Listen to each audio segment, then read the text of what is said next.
I'm Aroop Ray Chaudhury. Basically, I'm a biologist and a teacher by profession. My parents and my grandparents, they migrated from East Bengal, Dhaka, and from there we have the story of Netaji being associated with the family.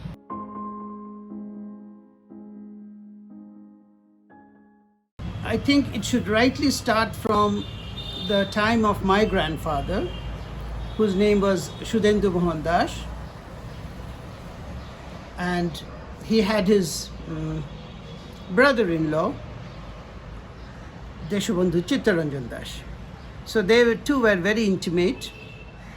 They had their house, which was 11 Nawab Street, Uwari, Dhaka. That was the address. And there, my grandfather, he had his own profession. He was the Eastern Region head of the Empire of India Insurance Company, which was a very promising and a prosperous company, insurance company of British India.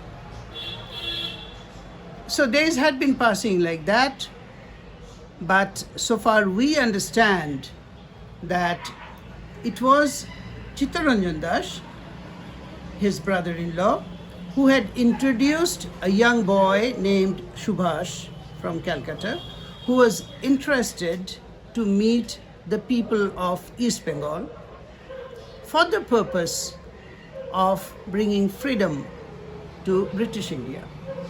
That is what I learned from my grandmother, Subarnarekha Das. I must mention over here that although we write Das, but it is actually Dasgupta, and the family is actually a combination of the Hindus as also the Brahmos. And the Brahmo influence was much more rather than the Hindu influence. A section of my family, they became Brahmos with one of my aunts, the in-laws, Upendra Kishore Ray Chaudhury, then Shukumar Rai, and obviously my Boro Mama or my uncle, Satyajit Rai. So that goes, of course, another story. Now, how Subhas came? All that we know is that 1938 and 1940 had been the 2 years when Netaji, or Subhas as he was known in those days, Subhas Babu, he arrived and he met my grandfather. The purpose was to collect some fund and to use his influence to meet many of the eminent people of Dhaka. So that was the first story that I can recollect from my childhood days, what we heard from my grandmother. The second thing is, after my grandfather met Subhas, he was so very enchanted. He loved him and he liked him so much that literally to say that he had given him a blank check. Whatever amount you wish, you use from my bank account. And obviously Subhas Bose, he enjoyed his affection, he enjoyed all the blessings which he had given. My another uncle, Bimal Nandi, who was a very active member of the BV, or the Bengal Volunteers. Uncle means Mama. Mama. Okay. Now I must tell here, rather I should clarify that how Bimal Nandi became my mama or my uncle. Because we were the Dasguptas. The matter is such that Bimal Nandi's father, Ananda Chandra Nandi, was the friend of my grandfather from his childhood days.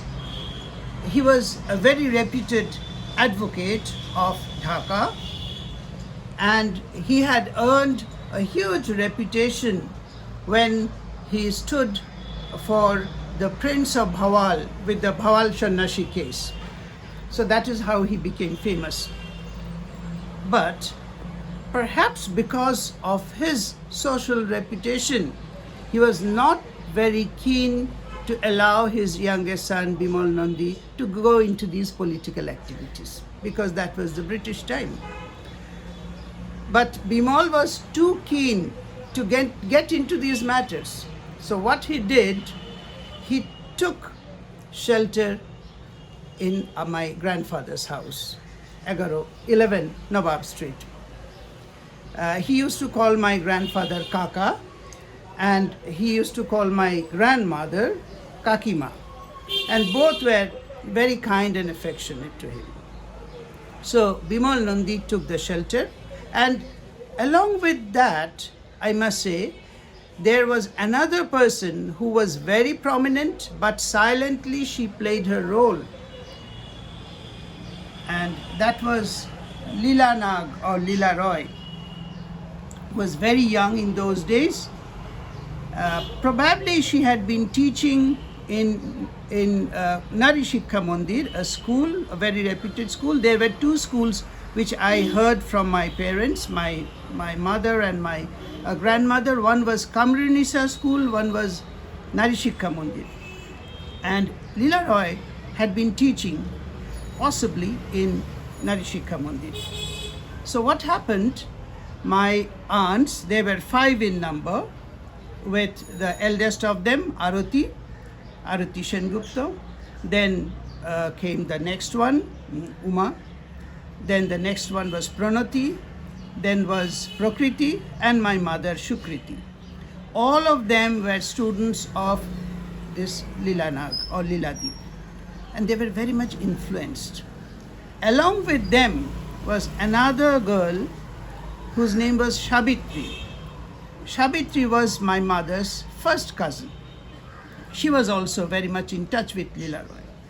Later on, this Shabitri or Shabitri Mashi, as we called her, she went to Anandamyima and she joined her, and she was very, very reputed and very close to Jawaharlal Nehru, Indira Gandhi, and many other very prominent people of that time, as Brahmacharini Pushpo.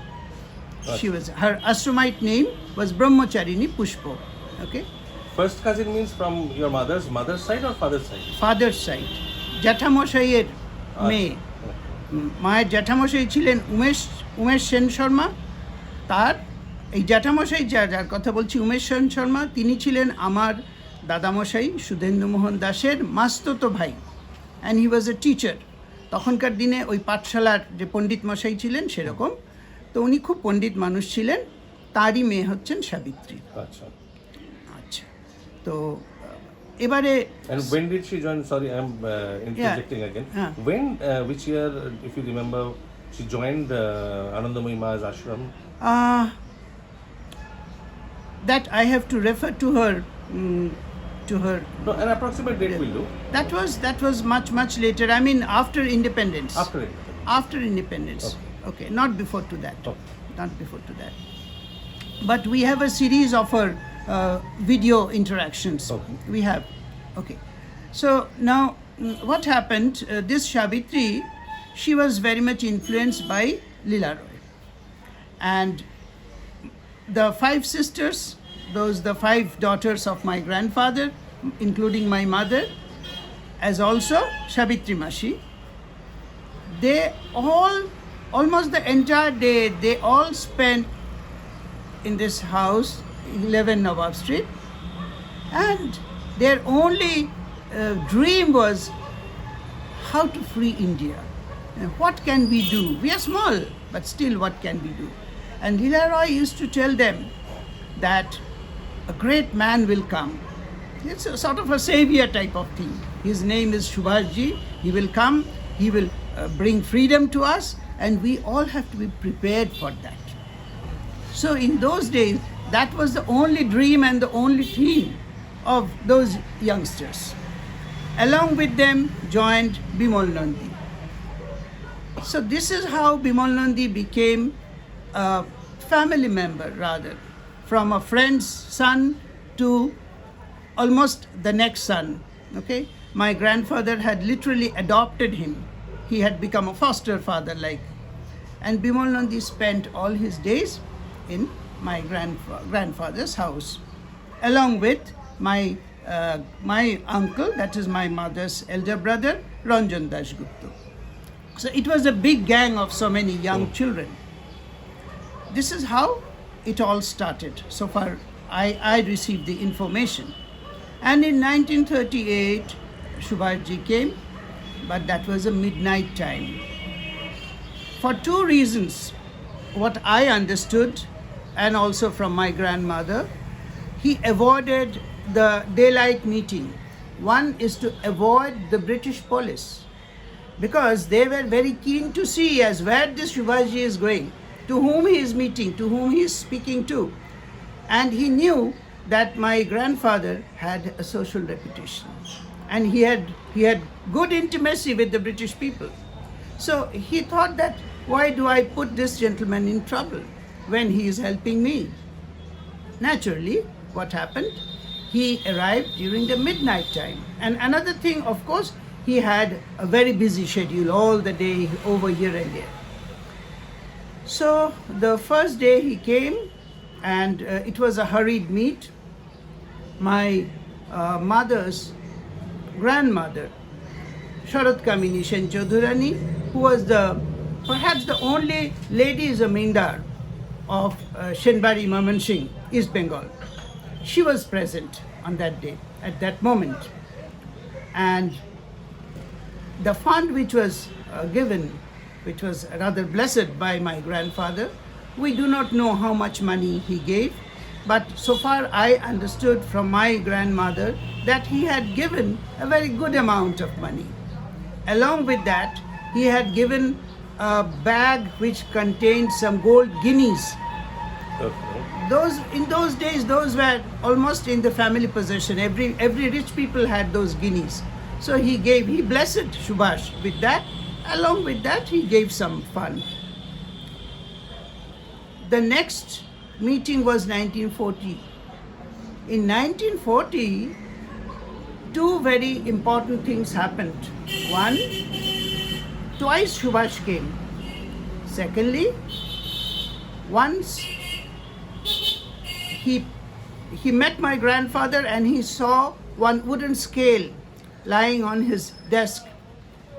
So he picked it up and he said, "Ami eta nilam." You know, like a small child, he said, "Ami eta nilam." That was one. I have that scale still now. But that came through a very strange story and incident. Yeah, so we will come to that later. And before to that, I must say that another incident, apart from this scale and the business card, my grandfather's business card, Empire of India Insurance Company. Okay. The other one is, Subhas had asked my grandmother if he could go to the family shrine, Thakur Ghar, which was on the second floor. And they used to call it Gol Ghar because it had a circular formation. So there was a stone statue of Buddha, which was brought from Burma, a white marble stone statue. And Subhas went there, he sat in front of that Buddha, and that was the midnight time, and he asked my grandmother if he could have some flowers. Naturally, the family was not prepared, but whatever little bit of flowers and belpata they had, they gave him, but he did not offer it. So far my grandmother remembered, he just kept it in his palm. He sat and he said, "Do you follow any ritual to worship Buddha?" My grandmother said, "We don't. It is over here. This stone image is over here. We just offer flowers, that's it. And then he made a very beautiful remark. He said, perhaps there is no ritual to worship Buddha.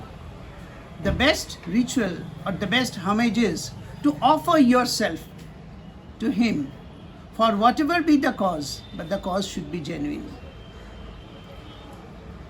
And he sat over there, he tried to meditate, and my grandmother found that after some time, he was in sort of a trance.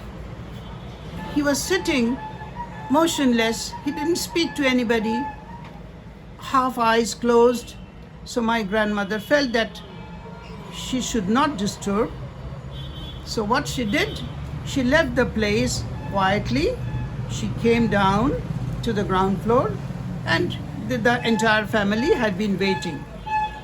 And Subhash Babu, he sat over there for a long time. I had asked my grandmother, how long was the time?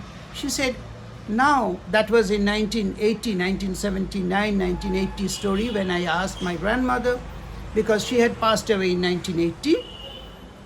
She said, I vividly remember how he sat, what he did, what he spoke, but so far I remember, he sat for over 45 minutes or 50 minutes, almost an hour.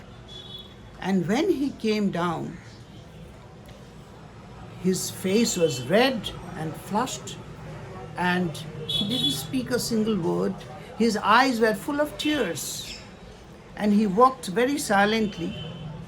And the horse cart, Ghoragari, which was the common tradition of those days, that had been waiting for him, and he left the place.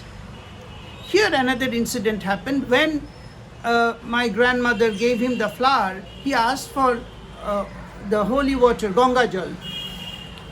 So before to that, in 1938, my grandfather had presented him a set of silver bowls of different shapes. He received it, but he had not taken it away. He had left it with my grandfather. So my grandmother said that we still have those cups and bowls. Would you like to use them? Because as per the tradition, things which are used by the domestics, they are not used in the pujar ghar.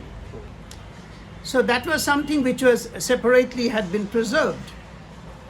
And Subhasji was very happy. He said, yes, please give it to me. My grandmother brought out, and she poured the holy water, Ganga Jal, and he took it in his hand, and he sat down for a long time. Very fortunately, that silver cup also we have with us, and the ashon or the mattress on which he had sat that day. So these are the two very significant days and incidents which Subhasji had spent with my grandparents. And also big and small incidents happened that we can discuss a little later.